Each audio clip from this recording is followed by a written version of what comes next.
konbanwa, konnichiwa. Nggak apa-apa. Pokoknya selamat malam, ketemu lagi sama aku. Hari ini aku mau interogasi nih. Interogasi. Interogasi nih orang sebelah aku. Mau ini sharing info aja, sekedar sharing info mengenai dunia perjepangan. Oke, perkenalan dulu nih. Oh iya. Kamu siapa? Oh iya, nama aku Sultan. Umur aku udah tua lah pokoknya. Gak usah disebutin umurnya. Nah, di sini aku kerja sih di Jepang. Tadi kan katanya tuh mau nanya-nanya tentang Jepang, di calling ngedadak. Ya udahlah, mumpung libur juga. Kita bikin video ini sekalian buat ngasih informasi ke teman-teman semuanya. Oke, langsung aja. Aku mau nanya banyak banget sebenarnya sih. Oke, pertama aku mau nanya, ini kamu kenapa bisa kesini, bisa di sini gitu? Kayak emang apa kamu punya cita-cita pengen ke Jepang atau gimana itu? Ceritain dong. Enggak sih. Jadi gimana ya? Kalau misalkan awal-awalnya sih kebetulan. Semua serba kebetulan. Jadi dulu tuh ada proses masuk IPA namanya tuh, nama programnya tuh. IPA. Nah, IPA ini program kerjasama antara pemerintah Indonesia sama Jepang. Tapi khususnya tuh IPA itu kebanyakan kan bidang kesehatan. Nah, ada yang namanya Kaigo dan adanya Kangoshi, perawat. Kalau orang Indonesia, orang yang belum tahu itu disebutnya itu perawat lah aja sama semuanya mereka tuh ya? Disebut disamaratain perawat. Nah, aku ikut seleksi itu, banyak banget lah seleksinya tuh, dari mulai pemberkasan sampai seleksi masuk kayak tes buat tes potensi, tes akademik, tes bidang, tes kejuruan kayak gitu. Psikotes juga ada. Nah, semuanya serba kebetulan. Aku coba daftar. Masalahnya tuh mau lulus mau enggak bodo amat lah, soalnya kan Cuma iseng ya. udah kerja juga sih di Indonesianya. Ternyata lulus. Alhamdulillah. Padahal awalnya aku nggak tahu sama sekali tentang Jepang, bahasa Jepang pun aku nol. Jadi cuma tahu kartu doang nih. Kartun pun nggak, cuma Doraemon doang satu, sisanya nggak tahu. Oke, jadi itu karena kebetulan aja. Terus prosesnya sampai kayak tes itu berapa lama? Atau cuma sehari aja? Setahun. Pokoknya prosesnya tuh masih inget, hampir setahun, nggak nyampe setahun. Kalau angkatan aku sih. Jadi step by step itu tesnya. Jadi tesnya tuh kayak ada ini tes yang pertama itu banyak yang gugur dari tes administrasi. Kayak minimal kan kalau di perawat itu, khususnya di Kangoshi itu kan harus ada STR sama surat pengalaman kerja. Nah, harus sinkron data-datanya dari mulai tanggal terutama itu. Kalau yang nggak cocok tuh, karena mungkin ini untuk untuk program internasional, jadi kalau nggak cocok dikit tuh dicoret dianggap gagal gitu. Langsung ya. Kayak gitu. Seleksi administrasi, udah seleksi administrasi lolos, lalu seleksi tes psikotes. Udah beres psikotes, itu kan masih banyak yang gugur. Udah psikotes, lalu ada tes namanya tes potensi sama tes kejuruan. Itu sesuai bidang kita, karena perawat ya, khususnya Kangoshi itu perawat medis di Jepang. Nurse Jepang. Beda antara Kaigo sama Kangoshi. Jadi di Jepang tuh ada dua. Kalau Kaigo itu kalau orang Indonesia itu taunya Kaigo itu yang ngurus lansia di Jepang lah. Nah, kalau Kangoshi itu perawat medis. Ya, kayak perawat di Indonesia kayak gitu, di rumah sakit. Nah, kebetulan aku Kangoshi. Nah, ikut setelah psikotes itu kan ada tes potensi akademik, tes kejuruan juga ada. Dan alhamdulillahnya tuh ada rezekinya lolos. Alhamdulillah. Nah, setelah itu pun pengumumannya tuh tes administrasi, ke lolos administrasinya itu hampir 1 bulan nunggu. Nah, tes psikotes berhasil enggaknya sekitar 1,5 bulan nunggu. Lalu udah gitu tuh tes tes kejuruan tadi 1,5 bulan sampai 2 bulan nunggu.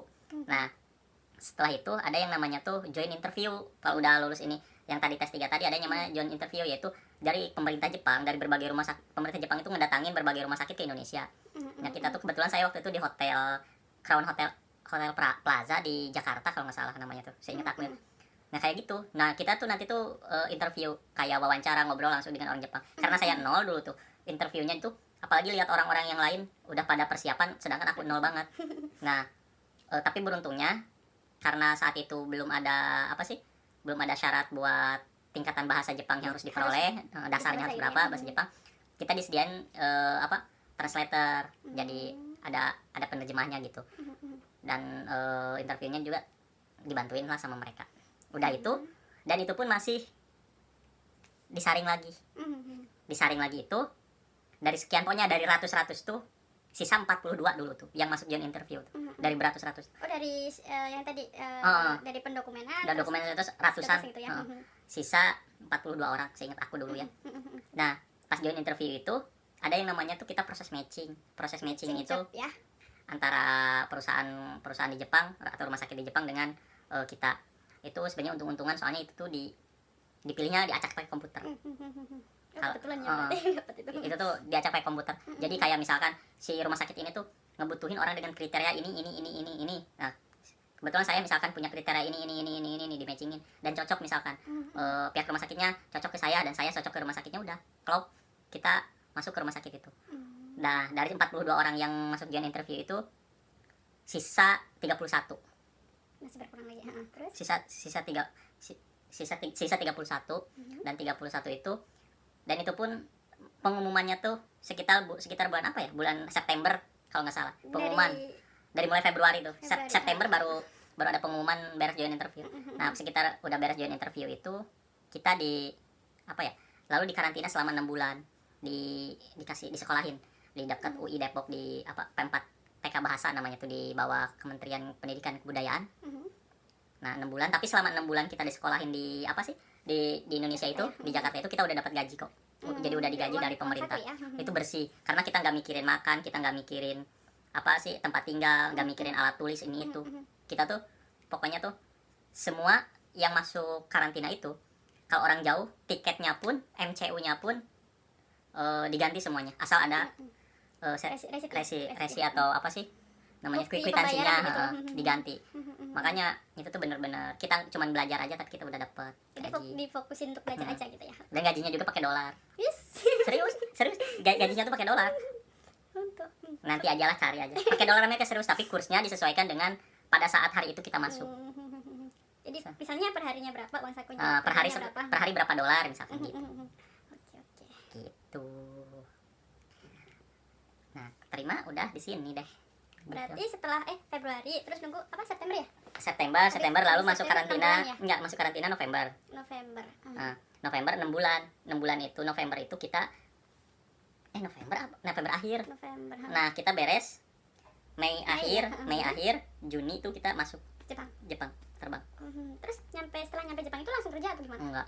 Nyampe Jepang itu 6 bulan disekolahin lagi. Karena saya Kangoshi, perawat medis, saya dapatnya di Tokyo. Jadi di Tokyo Kensho Center. Dan itu pun setelah di Tokyo itu tuh kita dapat gaji. Kita masih tetap, padahal kita sekolah tapi kita udah digaji per bulannya gitu. Jadi kita mau bersih nggak mikirin apa-apa, cuman mikirin sekolah tuh udah fokus sekolah, makan 3 kali sehari sehat, 4 sehat 5 sempurna. Kamarnya dibersihin sama orang kayak hotel. Hotel ya, fasilitasnya Pak. Fasilitasnya pokoknya fasilitas komplit. Kita cuma belajar aja, digaji udah selama 6 bulan sampai bulan Desember. Gitu. Terus habis itu langsung terjun kerja. Nah, training 3 bulan atau enggak. Jadi itu gimana rumah sakitnya, kebetulan rumah sakit aku tuh baik. Aku cuman kerja tuh berapa bulan ya? Aku nggak inget Aku inget pokoknya kerjanya tuh cuman berapa bulan ya? Pokoknya di bawah 6 bulan lah. Aku kerja sekitar 4 bulan, 3 bulan 4 bulan. Kita tuh disekolahin. Jadi dapat semacam beasiswa dari rumah sakit selama 1 tahun buat menghadapi ujian nasional negara Jepang. Kalau di perawat itu kita namanya tuh, kalau bahasa Jepangnya tuh Kangoshi Kokashikeng. Tapi kalau misalkan di perawat yang secara internasional disebutnya tuh Registered Nurse Japan. Jadi kalau misalkan lulus ujian itu kita dapat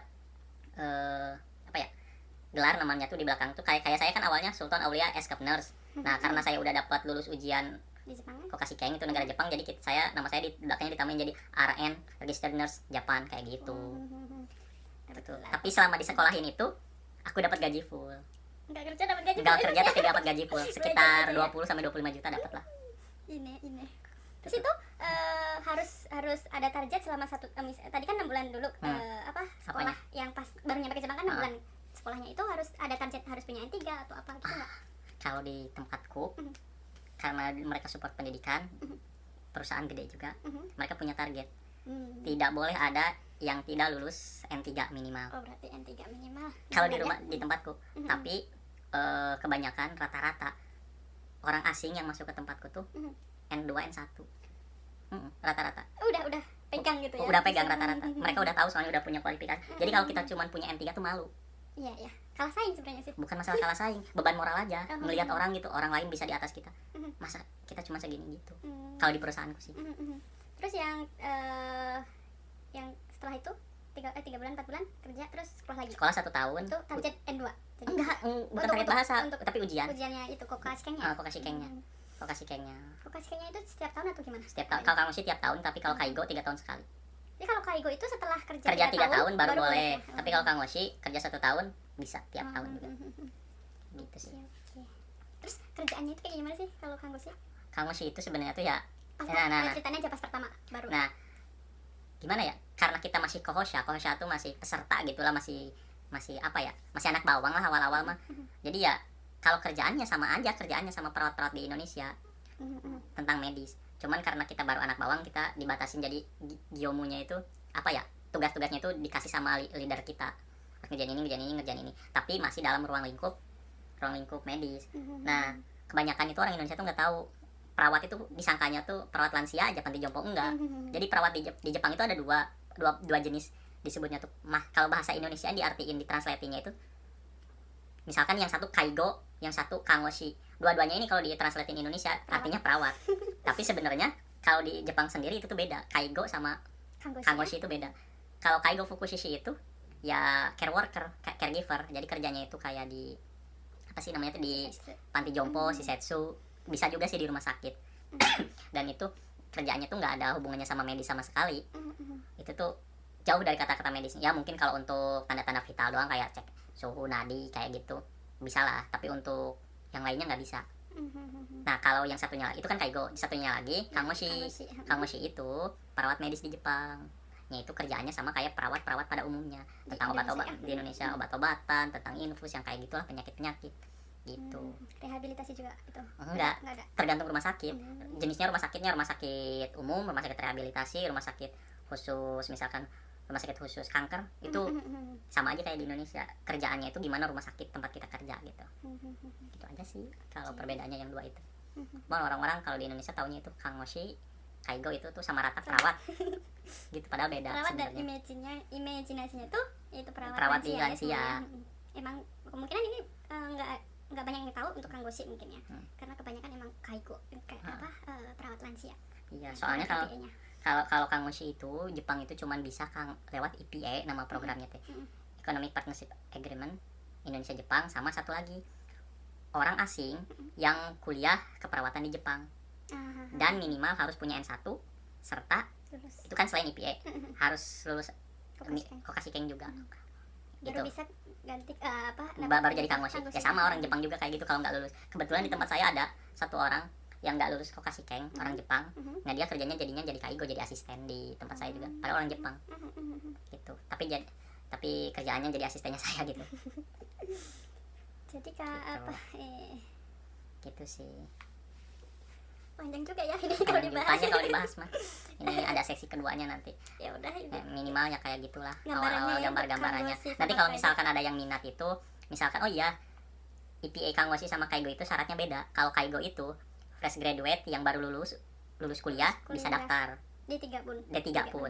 Tapi tanpa STR ya. Tanpa STR pun bisa, tanpa pengalaman bisa. Tapi kalau misalkan Kangoshi di IPA itu minimal harus kerja 2 tahun di rumah sakit, di klinik ataupun di puskesmas. Dengan dibuktikan surat pengalaman kerja, harus ada STR juga. Nah, baru bisa ikut program itu. Kangoshi. Dan dengar-dengar untuk dimulai dari beberapa tahun yang lalu, sesudah saya, itu tuh ada minimal persyaratan kemampuan bahasa setara N5 N4. Aku nggak tahu sih, cuman standarnya ya. Cuman antara dua itu. Tapi bukan JLPT ya, tapi pernah mengikuti kursus gitu, kursus dimanapun, dibuktikan dengan sertifikat setara N5 atau N4. Boleh sih kalau gitu. Kalau mau daftar coba cek di Google juga bisa. Tulis aja EPA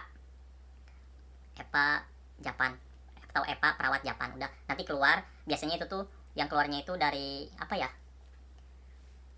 imigran Indonesia atau BNP2 TKI, itu di websitenya, website mereka yang keluar. Nanti tinggal dicek aja lah di sana. Ntar kita ini aja masukin aja websitenya gitu. Oke. Di situ Ada lagi ceritanya? Panjang ya ceritanya. Panjang, masih banyak pokoknya perjalanan Pokoknya saya ini, tuh di sini tuh panjang. Ya udah kita Dari A sampai Z itu panjang, belum beres, ini tuh baru setengahnya aja. Cuman berarti dari proses awalnya dulu ya kita kalau ceritanya. ini tuh proses awal. Belum saya ceritain gimana saya gambar terunya saya sampai dengan titik ini tuh, cara belajarnya. Itu dari mulai nol, nol sama sekali nggak ngerti bahasa Jepang, sampai istilahnya tuh bisa ngalahin orang-orang yang dulunya masuk LPK yang di atas saya gitu. Gitu. Iya. Banyak lah pengalaman, cuman ya kayak gitu, harus semangat aja kalau yang mau. Yang pengen ke Jepang ya harus semangat. Semangat cari Masuk info ke juga. LPK-nya si Mbak ini juga bisa. Promosi dia. Aku aja gak promosi. Gitu Oke. ceritanya. Nanti kalau ada yang mau tanya-tanya lagi lebih detail Di komen bisa aja. Komen nanti kita Komen. bikin apa video lanjutannya gitu. Tapi pasti bikin ya. Pasti bikin, insya Karena Allah. ini baru Insya awal Allah. ya. Ini juga saya ditembak baru pulang kerja, diajakin bikin video kayak gini. Aduh, Dipaksa belum mandi ini. belum mandi sama sekali. Udah. Oke deh. Terima kasih waktunya untuk sharing infonya. Nanti kita lanjutin lagi. Sementara itu dulu. Oke, Arigato. dadah. Ja, mata.